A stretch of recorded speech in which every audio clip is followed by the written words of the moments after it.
আমি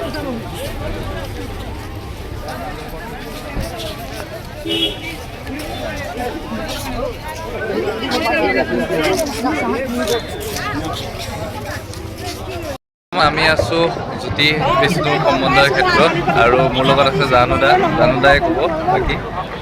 নমস্কাৰ কৃষ্ণ। আমি আছোঁ জ্যোতি বিষ্ণু সমন্বয় ক্ষেত্ৰত। অহা 6, 7, 8 ফেব্ৰুৱাৰী 2026 ইয়াত শংকৰদেৱ সংঘৰ অধিৱেশন অনুষ্ঠিত হ'ব। আজি আছিলে লাই খুঁটা স্থাপন অনুষ্ঠান।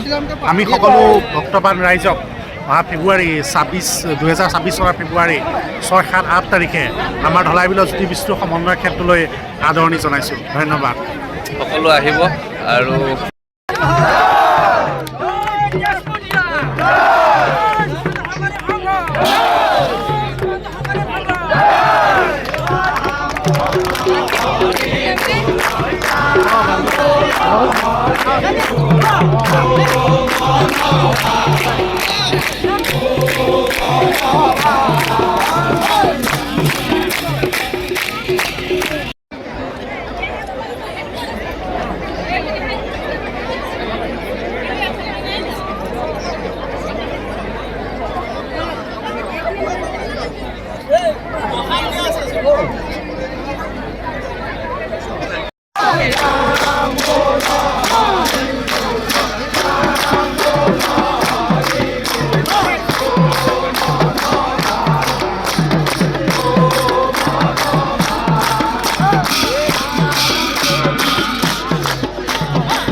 এওঁলোকৰ টাইম মতে টাইম